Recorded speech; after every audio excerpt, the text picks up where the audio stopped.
I've discovered for myself, I'm not saying it's true for you, I'm saying for myself, that as much as our culture worships at the altar of the intellect, there is no getting around the fact that we live in the basement of our doubts as long as we keep worshiping up there. There has to be a counteracting, balancing force. That's the nature of life. If we all focus upward and forward and intellect and shiny and plan, there has to be an energy that is opposite and equal, that goes downward and is moist and is random and is non-linear. And that's not good or bad, it just is. And for me on the spiritual path, it's a process of bringing those two into balance. It's not either or. It's not either you're an intellect or you're intuitive. Can I bring my intuition and my intellect into balance? It's not either planning or living in faith. It's can I plan and have faith enough to let go of my plan and be where I am. It's not that it's or physical or metaphysical, is how can I bring the metaphysical, that which is beyond physical, into play within my physical body.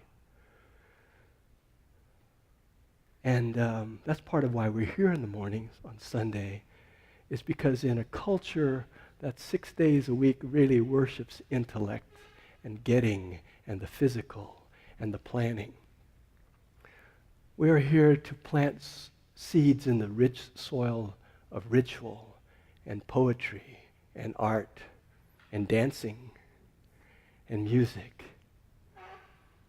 and to lift our vision up a little higher together. Does that mean we get to live up there? No. Because we also have to come back down and be parents and have the kids off to school in the morning and go to jobs on Mondays. And yes.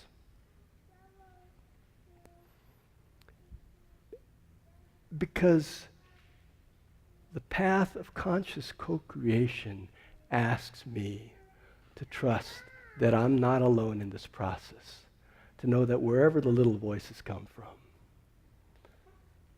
wherever the circumstances arise, whoever comes to present to me as a teacher, as a lesson, is here to help me co-create my reality.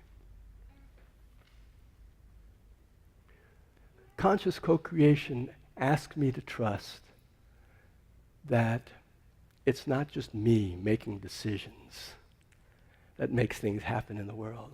That spirit, God, mystery, the goddess, something bigger than me, that something's indefinable and finally invisible but tangible, asks me to be present with what is, knowing that something else is emerging, but letting what is be perfect just the way it is, no matter how distracting or distasteful or discouraging it may be.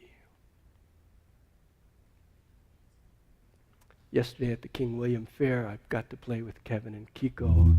We've been having a lot of fun playing as a trio here recently, and I was really looking forward to King William Fair, and I had the worst gig I've had in years.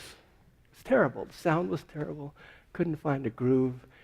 People were enjoying and clapping and singing along. I have no doubt it was, quote, a good show. I had a terrible gig. I was ready to hang up my spikes forever. I can't play anymore. I don't know how to do this. 40 years later, it's time for me to retire. But I'm absolutely clear that those doubts and those fears and that need to face up against the unshiny stuff is as important as the standing ovations and the cheers and the money that comes from doing what I do. It's not one or the other. It's not that I get to skip the doubts. And I trust the doubts. I encountered this wonderful poem by Teddy Macker from his new book, This World, which is just being released this month. I read this excerpt in The Sun magazine. Any of you get The Sun? The best literary magazine in America today. advertisement free, just surprises every single month. Anyway, I digress. Storm on Galilee.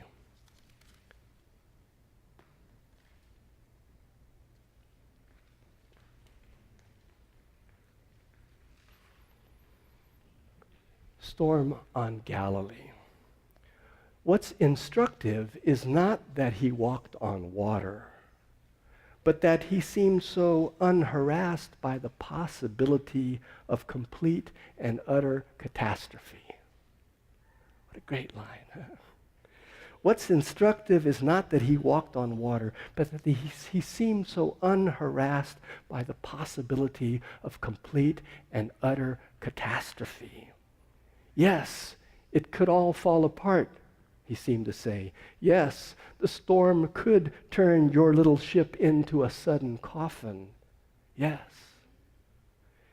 Faith, he told us then, is not trusting things will be better one day.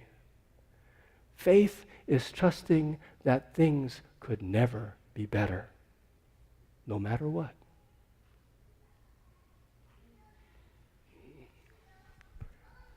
So this notion that, someday I'm going to have that right job. Someday I'll have the perfect relation. Someday I'll be healthy. Someday I'll know exactly what I'm going to do when I grow up. Someday is denigrating. That notion, that focus toward over there and tomorrow denigrates the richness and the fullness and the faith we're called to in this moment. Even if it is at the doctor's office getting results from the biopsy. Even if it is finding out that your child has a condition that will never improve. Even if it is finding out that this gig you'd certainly been looking forward to is just a complete and utter disaster. Faith calls me to remember not just that it will be one day be better. Faith is trusting things could never be better. In short, trusting that how it is now is perfect, that I'm perfect, just for now. Because the process of conscious co-creation asks me to have faith too, that something else is emerging. And I don't need to know what it is. I can plan, it's helpful to plan. I can exercise my willpower, it's helpful to exercise my willpower. But there's something more than planning and there's something more than willpower. And that something is the co-creative process, the co-creative dance that we're called to. That's my story. That's my song. Do, do, do, do, do, do, do, do. And I'm sticking to it. Yeah.